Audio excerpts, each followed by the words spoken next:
మాట్లాడలేదు. ఏదైనా ఒక శుభకార్యాన్ని ప్రారంభించే ముందు అక్కడ జ్యోతి వెలిగిస్తారు. ఎందుకు చెప్పండి? ఎందుకు వెలిగిస్తారు? అది వెలిగించుకున్న డైరెక్ట్గా దండం పెట్టుకొని చెప్పేసి ఒక జ్యోతి కొన్ని వందల జ్యోతిని వెలిగిస్తుంది.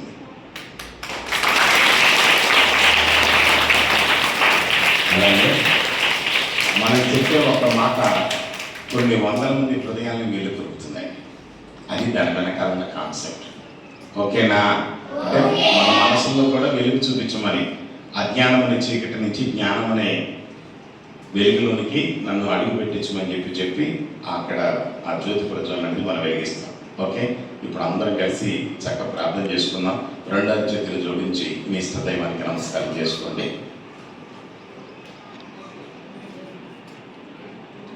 ఓ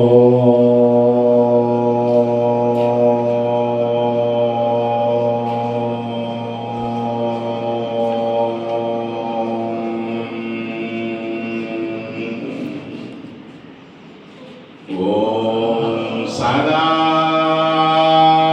శివ సమారంభా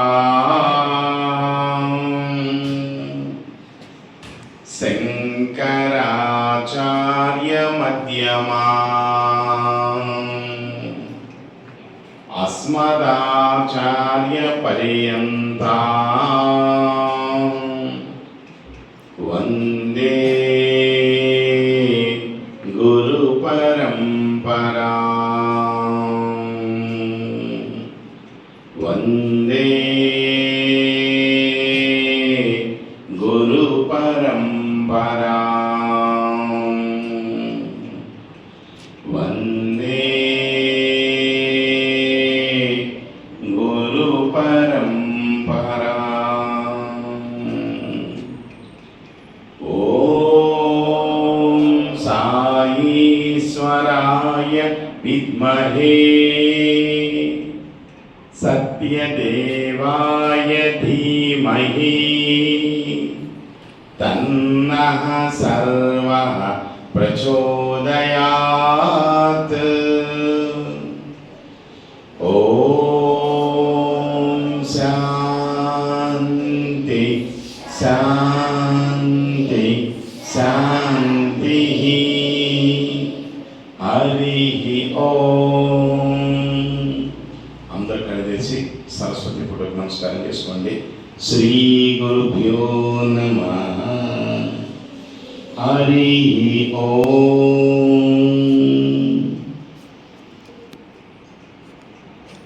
పుట్టిన గడ్డకు, జన్మనిచ్చిన తల్లిదండ్రులకి, జీవితాన్ని ప్రసాదించిన భగవంతుడికి, విద్య నేర్పిన గురువులకు, ఇక్కడ విచ్చేసిన పెద్దలకు, అలాగే ఈ సంస్థను స్థాపించి తన తల్లి గారి యొక్క అడుగుజాడలో నడుస్తున్న రాంబాబు సార్కి, అలాగే హెడ్ మాస్టర్ గారికి, అందరికీ పేరు పేరున హృదయపూర్వకంగా శిరస్సు వంచి పాదాలకు నమస్కారం చేసుకుంటూ ఈ క్లాస్ మొదలు పెడతానండి. నిదానంగా కలిసి ఒకసారి గట్టిగా చప్పట్లు కొట్టారు.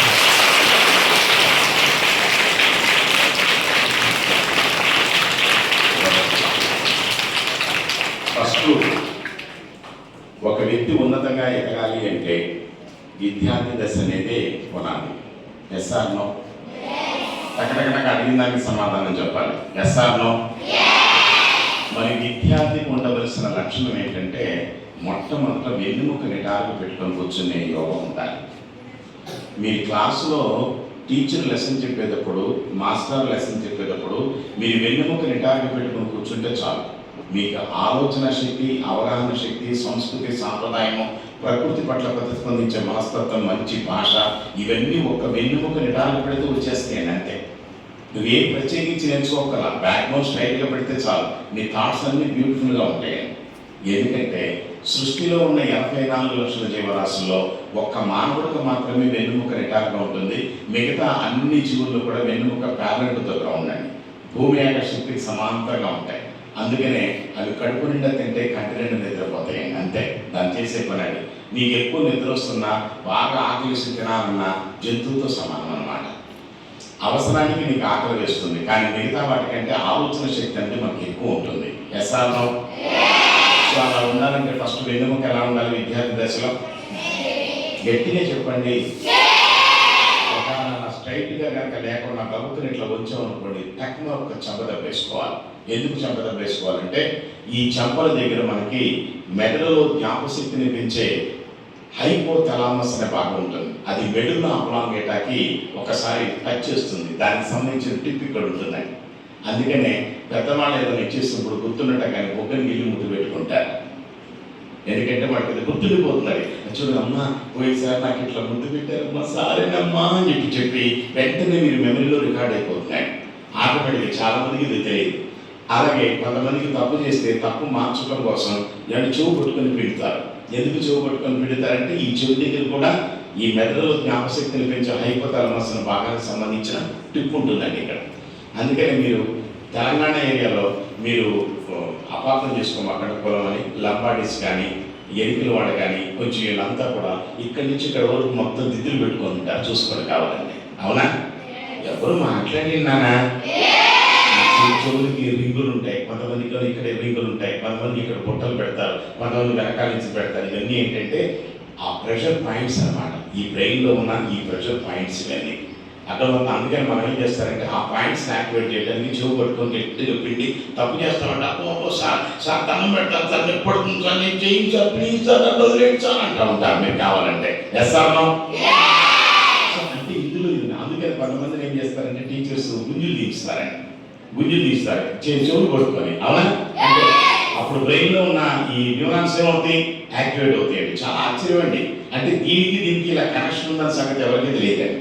ఎస్ఆర్నో వాడు నన్ను చెవు కొట్టుకొని పెట్టారు, బుగ్గ గిల్లారు అని చెప్తారు. కానీ ఇందులో ఇంత సైన్స్ ఉందని సంగతి ఎవరు చెప్పరండి. అందుకని ఫస్ట్ క్లాసులో కూర్చున్నంతసేపు మొక్కలో ఏముండాలంటే చిరునవ్వు ఉండాలి. ఏముండాలి? కొంచెం నవ్వుతూ ఉండాలి. ఇప్పుడు మగపిల్లలు నవ్వుతూ ఉన్నారు అనుకోండి, శ్రీ మహావిష్ణువు కాడ వస్తుందట. ఆడపిల్లలు నవ్వుతూ ఉంటే మహావిష్ణువు కాడ వస్తుందంట. అందుకని ఆడపిల్లలు లక్ష్మీదేవితో పోలుస్తారు. నిజమా? చూడు అందరూ సిగ్గుపడుతున్నారు. నేను లక్ష్మి అట్లయితే అన్నట్లే బాబోలే నాయన, నేను మామూలుగా చెప్పాను సక్రంగా అంతే తప్ప కూర్చోండి కూర్చోండి. ఎందుకంటే ఇది ఒక గంట సేపు ఉంటుంది కాబట్టి కూర్చోండమ్మా. గురువు చెప్పారు కదా అమ్మ గారు, మీరు అలా నుంచుంటే నేను మీలాంటి వాడిని అంత తప్ప నాకేం ఎక్స్ట్రా ఏం లేవు. నేను కూర్చోండమ్మా. మీరు కూడా మేడం గారు కూర్చోండి, పక్కన గురువుకి అక్కడ కూర్చోండి. పిల్లలకి ఏం పర్వాలేదు, మీరు నాకు వదిలేయచ్చు. మీ పిల్లలకి నా బిడ్డలే, నేను చూసుకుంటా, ఇబ్బంది ఏమి ఉండదు. ఏమంటే క్లాసులో కూర్చున్న విద్యార్థి పనివలసిన మొట్టమొదటి లక్షణం ఏంటి? స్ట్రైట్ ఏంటి? అది బ్యాక్ బోన్ స్ట్రైట్గా ఉండటమే కాదు, తల కూడా స్ట్రైట్గా ఉండాలి. అలా స్కేల్ కొత్త నడుము మీద పెడితే తల బ్యాక్ బోన్ రెండు స్ట్రైట్గా ఉండాలి. అలా ఉన్నవాడికి ఆలోచనలు స్ట్రైట్గా ఉంటాయండి. మెమరీ కూడా చాలా ఉంటుంది. రిసీవింగ్ పవర్ బాగా పెరుగుతుందండి. వాళ్ళకి మిగతా వాడికంటే డిఫరెంట్గా ఆలోచిస్తారు. నా మాట మీరు నమ్మకపోతే మీ క్లాస్ రూమ్లో ఉన్నవాడిని మీరు గమనిస్తే ఫస్ట్ వచ్చిన వాడు మొత్తం కూడా వెన్నుముక రిటార్గా పెట్టుకొని కూర్చొని ఉంటారు. చూసుకోండి. ఇప్పుడు నేను చెప్పాను కదా, మీరు అబ్జర్వ్ చేయండి. కావాలంటే వాడికి మిగతా వాడికంటే ఎక్కువ మార్క్స్ వస్తాయండి సహజంగానే. ఆటోమేటిక్గా వస్తుంది. ఎందుకంటే మిగతా వాడికంటే డిఫరెంట్ కూర్చున్నట్టు డిఫరెంట్గా ఆలోచిస్తాడు. కూర్చుని బట్టి థాట్స్ ఉంటాయండి. ఓకేనా? ఇలా కాకుండా ఇలా పెట్టి ఇట్లా వచ్చారనుకోండి, జంతు లక్షణాలు వస్తాయి. మరి నిద్రవుతుంది, ఎప్పుడు తెలియదు. క్లాస్ రూమ్ పెట్టి టీచర్ సబ్జెక్ట్ చెబుతుంటే మరి నిద్రపోతారు అంటా ఉంటాను. అర్థమవుతుందా? నిజమండి. ఎందుకు? వెన్నుముక నచ్చితే బ్రెయిన్ కూడా ఏమవుతుంది? ఆటోమేటిక్గా మక్కువ గురవుతుందండి. అందుకని దయచేసి మాత్రం క్లాసులో కూర్చున్నంత సేపు విద్యార్థులు లక్షణం మొట్టమొదటి లక్షణం ఏంటి? స్ట్రైట్ అని నోడుతూ చెప్తున్నారు, ఒంగోలు చెప్తున్నారు. ఓరి నాయన కూర్చొని చెప్పాలా అంత పోయి ఎన్నుముక స్ట్రైట్, నాది కాదు పక్కనోడిది అన్నట్టుగా కరెక్ట్గా కూర్చోవాలి. ఇది నెంబర్ 1. నెంబర్ 2, మొక్కలో చిన్న ఇప్పుడు చూడండి అందరు నవ్వుతూ ఉన్నారు. అట్లా నవ్వుతూ ఉండాలి ఎప్పుడు కూడా. ఎంత బాగా నవ్వాలంటే అట్లా నడుచుకుంటూ వెళ్తాం, కాలు మీద దెబ్బ తగిలింది, గోరు లేచిపోయింది, రక్తం పడపడ కాస్తుంది, అబ్బబ్బలే తగిలిందమ్మో. ఎందుకలా అనుకోవాలి చెప్పరా? కాలుకే తగిలేదు, గుండెకి తగిలితే చచ్చిపోయి ఉంది కదా అనుకోవాలి. అంటే మన ఆలోచన అంత పాజిటివ్గా ఉండాలి. కాలుకే తగిలింది, కాస్త ముందేస్తే పోతుంది. అది గుండెకి తగిలితే చచ్చిపోతావా? నిజమా కాదా? అట్లా మీ మనసులో ఎప్పుడు ఫుల్ పాజిటివ్గా ఆలోచించాలి. అంత తప్ప ఎట్టి పరిస్థితుల్లో విద్యార్థి దశలో లేదు, కాదు, వద్దనే పదాలు లైఫ్లో నీ నోట వెంట రాకూడదు. ఈ మాట గుర్తుంచుకోండి, లేదు, కాదు, వద్దు అని ఈ 3 పదాలు విద్యార్థి దశలో ఉపయోగించకూడదు. ఓకేనా? ఏదైనా సరే ఓకే అంటే ఓకే అంత, ఎస్ ఎస్ ఎస్ ఎస్ అన. మీరు నో నో నో అనండి, ఎనర్జీ మొత్తం ఖర్చు అయిపోతూ ఉంటుంది. ఎస్ ఎస్ అనండి, తెలియకుండా ఒక యాక్టివ్నెస్ వస్తుంది. మీరు ప్రాక్టికల్గా ఎక్స్పీరియన్స్ ఉంది. కానీ ఎస్ ఎస్ అని ఒక్కసారి కళ్ళు మూసుకుని ఒక 10 సార్లు గట్టిగా అనండి, ఎస్.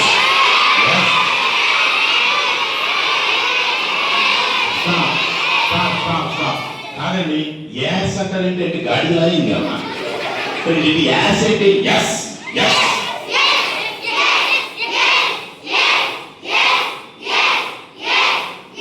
స్టాప్. ఇప్పుడు నో అనండి. స్టాప్. నో అన్నప్పుడు తెలియకుండా ఎనర్జీ లాస్ అవుతుంది చూడండి మైండ్కి. Yes or no? అందుకని ఆ లాస్ అయ్యే ఆలోచనలు కానీ పదవులు కానీ మనం ఆ పదజాలాన్ని కానీ మనం ఉపయోగించవద్దు. ఓకేనా? సార్ అందరు కలిసి 50కి దూకేమన్నారు, ఏమనాలి?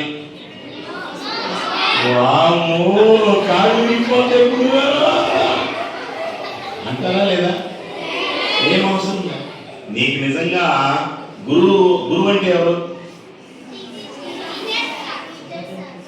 గురువు ఉన్నవాడే గురి. ఆయన మీద గురువు ఉండాలి మీకు. అప్పుడు గురువు విద్య మీకు తెచ్చుకోగలుగుతారు. గురువు ఉండాలి అంతే. నిజంగా గురువు పెట్టాడు అంటే గురువు అంటే ఆ గురువు గారి మీద గురువు ఉండాలి. నువ్వు పైనుంచి దూకమన్నా దూకాన్ని చూసుకుంటా, నీకేంటంట దూకే అంతే, ఏం కాదు. ఎందుకంటే గురు శక్తి అంత గొప్పగా ఉంటుంది. అది అనుభవించిన వాడికి తెలుస్తుంది. మీరు తీసుకొని కావాలంటే ఏకలవ్యుడు ప్రత్యక్షంగా నేర్చుకున్న ఏమండి శిష్యుడైన అర్జునుడి కంటే కూడా అద్భుతంగా ఆ ఏకలవ్యుడు ద్రోణాచార్యుని ఎదుర్కొన్న విగ్రహాన్ని పెట్టుకొని ఏం చేశాడు? విలువిద్య నేర్చుకున్నాడు. అవునా? ఎవరు మాట్లాడాడు నాన్న? నిజంగా అక్కడ ప్రత్యక్షంగా గురువు ఉన్నాడా? పరోక్షంగా గురువు గారిని పెట్టుకున్నాడు అక్కడ. అంతే, పరోక్షంగా ఆయన విగ్రహాన్ని తయారు చేసుకున్నాడు. అక్కడ చూశాడు, ఇక ఆయనే నాకు అన్ని విద్యలు నేర్పుతున్నాడు అని ఆయన మీద గురి పెట్టాడు. అంతే, ఆయన మీద గురి ఉంది. ఆయన నువ్వు ఏం చేస్తావు ఇదే అనుకున్నాడు. ద్రోణాచార్యుడు ఆశ్చర్యపోతాడు. నువ్వు ఎలా నేర్చుకున్నావు, ఎక్కడి నుంచి నేర్చుకున్నావు అని చెప్పాను. అడిగితే చెప్తాడు, మీరే నేర్పారు గురువు గారు అంటాడు. ఏం నేర్పడం ఏంటంటే ప్రత్యక్షంగా మీరు లేరు గురువు గారు, కానీ మీ విగ్రహాన్ని పెట్టుకొని మీ మీద గురి పెట్టి నేను నేర్చుకున్నాను అంటాడు. అట్లాగే గురువు మీద ఎప్పుడు గురి ఉండాలి. ఆయన ఏం చెప్తే చేయాలి. వాళ్ళు చదవన్నానంటే చదవాలి అంతే. అబ్బా సార్ అన్నా అనుకో వెళ్ళిపోతారు. మీరు సార్ మీ 100 సార్లు సార్ చెప్పారు చదవని. ఎవరి కోసం చదవాలి? ఎవరు మాట్లాడండి నాన్న. ఎవరి కోసం తినాలి? ఎవరి కోసం ఆడాలి? అంతే. మరి మీకోసం మీరు చేస్తున్నప్పుడు సార్ చెప్పినప్పుడు గురువు గారు చెప్పినప్పుడు చేయాలి అంతే. ఇంకో మాట మాట్లాడకూడదు. సార్ బోర్ అన్నానుకో, బోరు సార్ ఏదో జరుగుతుంది మొత్తం. ఇట్లాంటి పిచ్చి మాటలు కానీ పిచ్చి ఆలోచనలు కానీ మనసులో కానీ అనకూడదు. కాబట్టి మొట్టమొదటి లక్షణం ఏంటి? రెండో లక్షణం ఏంటి? Smiling face. మొఖంలో చిరునవ్వు ఉండాలి. అటువంటి మీ అమ్మ ఇంటికి వెళ్ళగానే ఏం పోయాక వచ్చింది ఎదవా 4:30 రావాల్సింది 5:30 అయింది, ఎక్కడ పోయి తెచ్చుకున్నారు అక్కడ వెళ్ళిపోయి అప్పుడు మమ్మీ ఎంత బాగా చెప్తాను. ఏమంటుంది మీ అమ్మ? అప్పు ఇది ఎన్ని తిట్టినా ఎంత బాగా ఉన్నాడు, ఇది ఎంత పాజిటివ్గా ఉన్నాడు అనుకుంటుందండి. కరెక్టా కాదా? నన్ను ఎందుకు చెప్తావు ఎప్పుడు నన్ను అన్నా అనుకోండి, ఏమంటుంది? ఏమంటుంది చెప్పండి? ఇంకా 2 తిట్లు చూస్తుందండి. ఏమవసరం? అమ్మాయి కూడా తిట్టేది ఏముందంటే అందులో. Yes or no? అమ్మ ఎప్పుడైనా సరే నేను నాకు తిడుతున్నప్పుడు చక్కగా వెళ్ళిపోయి గట్టిగా వాటేసుకొని ఒక ముద్దుల మీద ముద్దులు పెట్టా అంతే. అప్పుడు నేను గుద్దుతుందా? గుద్దదు. ఏం చేస్తుంది? మళ్ళీ ముద్దులు పెడుతుంది. అది కరెక్ట్. అర్థమవుతుంది. మీరు ఒకసారి ప్రాక్టీస్ చేసి చూడండి. కావాలంటే మీరు ఏంటంటే పెద్దానికి ఆగటం, అమ్మ నాకు వద్దులే మా అన్న వద్దులని తిట్టావుగా అని చెప్పానంటారు. నువ్వు మంచిగా ఉండాలని, నువ్వు బాగా చదువుకోవాలని, మంచి ప్రయోజకుడు కావాలని అమ్మ ఏదైనా అంటుంది. కానీ నువ్వు తప్పు చేస్తూ ఉంటే ఆ తప్పును సరిచేద్దామని అంటుంది. కానీ నీ మీద కోపం ఉండదు కదండి. Yes or no? మనం ఏం చేస్తాం? అట్లాగే చెప్తాను కానీ ఎప్పుడు చెప్తా పొద్దు లింకు లెక్చిన దగ్గర నుంచి మొదలు పెట్టా సుప్రభాతం మొదలు పెట్టినట్టుగా అన్నట్టుగా అంటూ ఉంటారు. తప్పండి. ఎప్పుడు కన్న తల్లిదండ్రులు మించిన దైవం ఈ భూమి మీద లేదు. Yes or no? నువ్వు దేవుడు చూసావా? నేను చూశాను. ఏంటంటే అంటారని చూశానని చెప్తున్నాను కదా, మీరు చూశారు, కానీ ఆ దేవుడు అనే విషయం మీకు తెలియదు. అంతే. తల్లిదండ్రుల రూపంలో భగవంతుడు రూపంలో వస్తాడు. భగవంతుడు ఎప్పుడు కనిపించడండి. ఎక్కడైనా సరే ఇప్పుడు ఎల్లమ్మ, మైసమ్మ ఎవరినైనా తీసుకోండి, అక్కడ తల్లి రూపం ఉంటుందా, అక్కడ లేకపోతే వేరే రూపం ఉంటుందా? గట్టిగా చెప్పండి. అంటే మీ అమ్మే మైసమ్మ, అర్థం నిజమండి. కానీ మీరేంటంటే ఆ స్థాయిలో మీరు చూడరు తల్లిని తల్లిగానే చూస్తారు. మీరు ఎందుకంటే బలులు కాబట్టి తల్లిలాగానే చూడరు. మరి అది వచ్చిన స్థాయి అదో ఎప్పుడు కన్న తల్లిదండ్రులు మించిన దైవం లేదు. ఒక మంచి మాట చెప్తా, మీరు ఆచరిస్తానంటే చెప్తా. ఎవరు మాట్లాడలేదు. ఎంతమంది మాటిస్తున్నారు చేతులించారు. ప్రతిరోజు ఉదయం లేచి ఎవరైతే తల్లిదండ్రుల పాద పద్మాలకి నమస్కరిస్తారో వాళ్ళ ప్రపంచం చేత నమస్కరించబడతారు.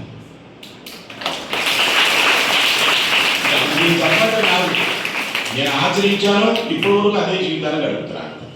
ఇంట్లో నుంచి బయటకు వచ్చినప్పుడు తప్పనిసరిగా తల్లిదండ్రుల పాద పద్మాలకు నమస్కారం చేయకుండా ఇంటి గుమ్మం దాకా. అది మా సాంప్రదాయం. ఎవరైనా కానీ పెద్ద చిన్న ఏం లేదు, ఇంట్లో ఉన్న పెద్దవాళ్ళకి నమస్కారం చేసి బయటకు వెళ్ళాలి. ఇప్పుడు నేను ఆచరిస్తున్నాను, నా బిడ్డ కూడా నన్ను చూసి నేర్చుకుంటుంది కదా. అలాగే మీ అమ్మ మీ నాన్నగారికి తెలియకపోవచ్చు, వద్దులేనా అన్నం వద్దంటావు. కానీ నువ్వు ఎగ్జామినేషన్కి వెళ్ళేటప్పుడు అమ్మ నేను బాగా చదువుకున్నాను, బాగా రాయాలమ్మా, అమ్మ నీకు దండం పెడుతున్నావు, కొంచెం ఆశీస్సులు ఇవ్వాలని చెప్పి చేయి తీసుకొని తల మీద పెట్టుకుంటావు. ఎస్ఆర్నో? ఆ రోజు నువ్వు అంత బాగా రాస్తున్నావు కదా, ప్రతిరోజు నమస్కరిస్తే నువ్వు ఎగ్జామినేషన్ బ్యూటిఫుల్గా సక్సెస్ అవుతావు కదా. ప్రతిరోజు ఆలోచించాలి, ప్రతిరోజు చెయ్యి, ప్రతిరోజు నీ లైఫ్ ఎప్పుడు కూడా హ్యాపీగానే ఉంటుంది. ఓకేనా? ఎంతమంది ప్రతిరోజు తల్లిదండ్రులు పాదపద్మాలకు నమస్కారం చేస్తాను ఎంతమంది మాటిస్తున్నారు? నాకు ఇందాక ఆల్రెడీ చెయ్యి మాట ఇచ్చారు. ఈ మాట కట్టుబడి ఉంటారు కదా, అనుమానం లేదు కదా. అమ్మ తిడితే ఎక్కడా కూడా నేను ఇదవ్వకుండా అమ్మకి నేను ముద్దులు పెడతాను, అమ్మ చెప్పింది మొత్తం వింటాను, అమ్మకి నేను హెల్ప్ చేస్తాను అన్నవాడు ఎంతమంది నాకు చేస్తాను.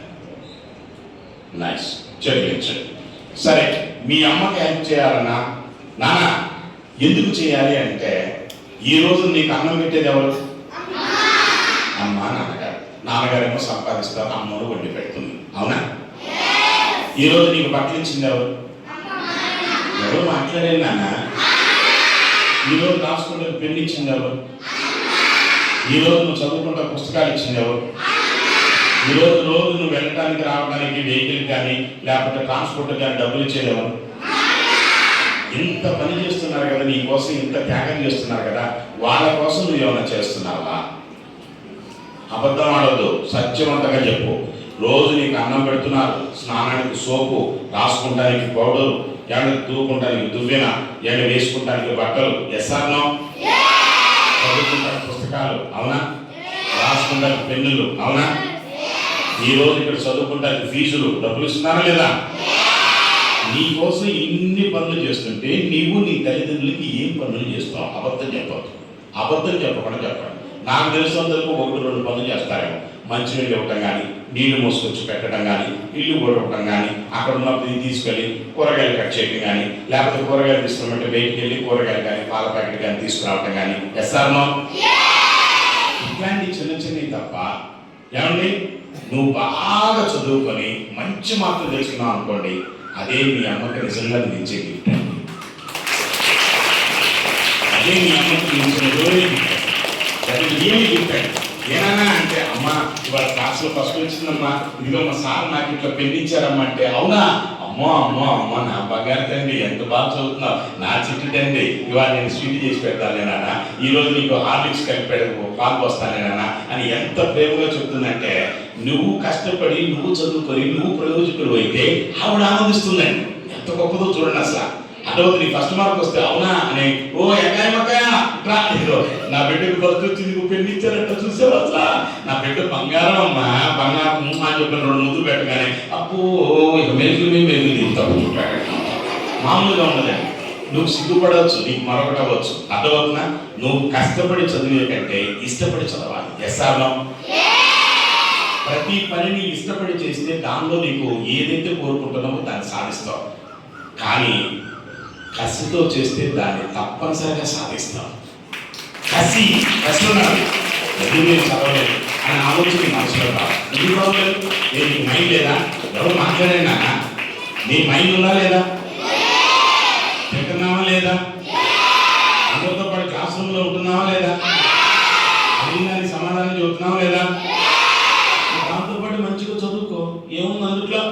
కడుపు నిండా తిండి ఎత్తి తింటావు. అమ్మ పెట్టు పెట్టు ఎయ్యి అంటావు. మరి చదివేటప్పుడు కూడా నేను బాగా చదువుతానమ్మా, అమ్మ ఇప్పుడు నిద్రపోవాలి, నేను చదువుకోవాలి, అమ్మ సెల్ ఫోన్ నాకు వద్దు, నేను చదువుకోవాలి, అమ్మ నాకు టీవీ వద్దమ్మా, ముందు నన్ను చదువుకోవాలమ్మా, నన్ను డిస్టర్బ్ చేయమాకమ్మా, ప్లీజ్ అమ్మా, నేను క్లాసులో ఫస్ట్ కావాలమ్మా, నేను మా సార్కి మాట ఇచ్చానమ్మా అని నువ్వు ఎప్పుడైతే పట్టుదలతో చదువుతూ ఉంటావు, ఎందుకు రాదు? ఈ మైండ్ ఎంత పవర్ఫుల్ ఉందో తెలుసా? ఈ మైండ్కి చెప్పనా వద్దా నానా? కళ్ళు మూసుకొని కళ్ళు తెరిస్తే అమెరికా వెళ్ళి వచ్చేస్తున్నాయి ఒక్క నిమిషంలో. ఈ మైండ్కి అంత పవర్ ఉంది. నేను చెప్పిన మాట నిజమా కాదా? ఇంత పవర్ ఉన్న మైండ్ని ఆఫ్టర్ నువ్వు చదివేంత నీ మైండ్కి ఉన్న పవర్ ఎంత? చెప్పండి, నేను చెప్పిన దానిలో సత్యం ఉందా లేదా? ఏది మరి చదవకుండా అంట కూర్చుంటే సరిపోద్దా? ఏం చదవాలి కదా? చదువుకు ఎందుకు రాదు నీకు? నువ్వేం చేస్తావు అంటే నెగ్లిజెన్సీ, ఆటలు కాసేపు, టీవీ కాసేపు, సెల్ ఫోన్ కాసేపు, లేకపోతే ఆట మరొకదానికి టైం అంతా వేస్ట్ చేసేస్తున్నావు. అప్పుడేమవుతుంది? నీకు చదివేటప్పుడు టెన్షన్ పెరుగుతుంది. అర్థం కాదు. నేను అనేది ఏంటంటే ఏ పూట భోజనం ఆ పూట ఎలా చేస్తున్నావో ఏ రోజు చదువు ఆ రోజు చదివేయాలి. అది కరెక్ట్. ఈ రోజు చెప్పేసిన సిలబస్ ఈరోజు అయిపోవాలి. ఎందుకంటే నువ్వు రాత్రి 1 గంట కన్నా పడుకో, కానీ సిలబస్ నువ్వు చెప్పినట్టుగా చదవగలిగితే తప్పనిసరిగా నీకు 100% మార్క్స్ వస్తాయి. 100%. 100 వస్తాయి. 100కు 99 రావు. ఆ 99 వచ్చినాయంటే నువ్వు ఆ రోజు నాకు చదవలేదు, నువ్వు అది మిస్ చేసావు, అందుకని వచ్చు. దీని బెస్ట్ ఎగ్జాంపుల్ పాపని మన మాచర్ల దగ్గర 600 మార్కులు వచ్చినాయి. మాట్లాడేది ఆ పాప ఇదే చెప్పింది. ఆ పాప ఏం చెప్పాలా? ఒకే ఒక మాట చెప్పింది. ఏం చెప్పింది? నేను 100% చదివా, నాకు 100 మార్కులు వచ్చినాయి అంట. అంతే. నేను 100% రాశాను, నేను 100%. ఏ రోజు చెప్పిన చదువును ఆ రోజు నేను చదివేస్తాను. ఏ పూట అన్నా నా పూట ఎలా తింటున్నాను, ఏ రోజు చెప్పిన సిలబస్ ఆ రోజు పూర్తి చేసేస్తాను. నాకు ఏదైనా అనుమానం ఉంటే మరుసటి రోజు మా టీచర్స్ని అడుగుతా, చక్కగా చెప్తారు. నాకు డౌట్స్ ఉండేటట్టుగా ఉండదు. నాకు ఎప్పుడైతే అనుమానం లేకుండా ఉందో చదువు మీద నాకు ఆసక్తి పెరిగిందని చెప్పిందండి ఆయన.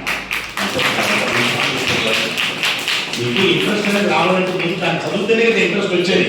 ఎస్ఆర్నో ఇంకొక సీక్రెట్ చెప్పింది అమ్మ హైదరాబాద్ సంథింగ్ ఏదో నూచినామో ఏదో ఉంది. ఆ అమ్మాయి కూడా 600 మార్క్స్ వచ్చినాయి. ఆ అమ్మాయి కూడా ఏముందంటే ఏ రోజు సిలబస్ ఆ రోజు అని కాకుండా ఆ అమ్మాయి ఏం చెప్పిందంటే ఈ రోజు చెప్పే సిలబస్ని నిన్నే చదువుకొని ప్రిపేర్ చేయలేదట. అదేంటమ్మా అట్లా అమ్మా అంటే ఆకలి వేసినప్పుడు నువ్వు అన్నం తింటున్నావు కదా. అమ్మాయి చెప్పింది ఆకలి వేసినప్పుడు నువ్వు అన్నం తింటున్నావు కదా, అలాగే ముందుగానే సబ్జెక్ట్ని ప్రిపేర్ అయితే చెప్పినట్టు నేను నాకు రికార్డ్ అయిపోతుంది అన్నట్టు. మంచి పాయింట్ చెప్తున్నానండి. నాకు ఆశ్చర్యం వేసినాను. ఆలోచించడం కూడా గొప్పే కదండి. ఎస్ఆర్నో ఈ పూట అన్నా ఈ పూట తినడానికి పెద్ద ఇబ్బంది పడుతున్నాం. అర్థమవుతుందా? నేను అన్ని తింటే ఈ పూట చదివే. అలాగే రేపు చెప్పే సబ్జెక్ట్ ఈ రోజే ప్రిపేర్ అయిపో. నీ మైండ్ ప్రిపేర్ అయిపోతుంది. ఆకలిసినప్పుడు అన్నం తింటే ఎట్లా అలుగుతుందో మైండ్ కొంచెం రెడీగా ఉంటుంది. చెప్పినట్టు నీకు ఫీడ్ అయిపోతుంటుంది. డౌట్ వస్తే అక్కడే చేయొచ్చాడు చేస్తావు. ఎస్ఆర్నో ఎక్కడి నుంచి తీసుకున్నాము అంటే మేడం క్యూరీ అనే ఒక నోబెల్ బహుమతి గ్రహీత పొందిన ఆవిడ చెప్పింది ఈ మాట. ఆ స్టోరీ చదివినప్పుడు నాకు ఈ పాయింట్ తెలిసినాను. ఎంత బాగా చెప్తున్నానండి. అంటే ప్రతి ఎగ్జాంపుల్ ఒక్కొక్కరికి ఒక్కొక్క ఎగ్జాంపుల్ ఇన్స్పిరేషన్ ఇస్తుందండి. ఎస్ఆర్నో ఏసని కింద చూస్తూ చెబుతున్న పండు, ఇది చాలా అన్యాయం పండు. అలాగే విద్యార్థి దశలో ఉండవలసిన మరొక లక్షణం ఏంటంటే దృష్టి నా మీదే ఉండాలి. దృష్టి అంటే కన్ను ఎవరి మీద పెట్టాలి? గురువు గారి మీద. పైన చూస్తారు, నేను పైన ఉన్నానా, నేను గురువు గారే ఉన్నాను. పైన చూస్తే గురువు గారిని నాయకు చూసి చెప్పు. ఎవరైనా చూస్తూ చెప్పాలి. ఎప్పుడైనా సరే కంటికి రికార్డింగ్ పవర్ విపరీతమైన రికార్డింగ్ పవర్ ఉంటుంది. అందుకనే కంటితో చూసిన సినిమాని సీరియల్ని పొల్లు పోకుండా చెప్తావు డైలాగ్తో సహా. టీచర్ చెప్పిన లెసన్ మాత్రం సస్తి గుర్తుండి చాలండి. కానీ మీ టీచర్ ఏ శారీ కట్టినండి? గ్రీన్ శారీ కట్టుకొచ్చారు. చక్కగా తల్లో మందార పూలు ఉన్నాయి, అలాగే మల్లె పూలు ఉన్నాయి, లేకపోతే కనకాంబరాలు ఉన్నాయి, ఇవన్నీ చెప్తారండి. కానీ టీచర్ ఏం లెసన్ చెప్పిందంటే ఏమన్నా నాకు అసలు గుర్తులేదు చూసుకోండి. అక్కడ భలే ఉంటుందండి. అంటే టీచర్ యొక్క ఆకారాన్ని గుర్తిస్తారు, చీరలను గుర్తిస్తారు, కానీ టీచర్ చెప్పే లెసన్ గుర్తించరు. కారణం ఏంటంటే చెవితో విన్నది చాలా తక్కువ గుర్తుంటుంది, కంటితో చూసింది ఎక్కువ గుర్తుంటుంది. అందుకని మీ క్లాస్ జరుగుతున్నప్పుడు మీ దృష్టి మొత్తం ఎవరి మీద ఉండాలి?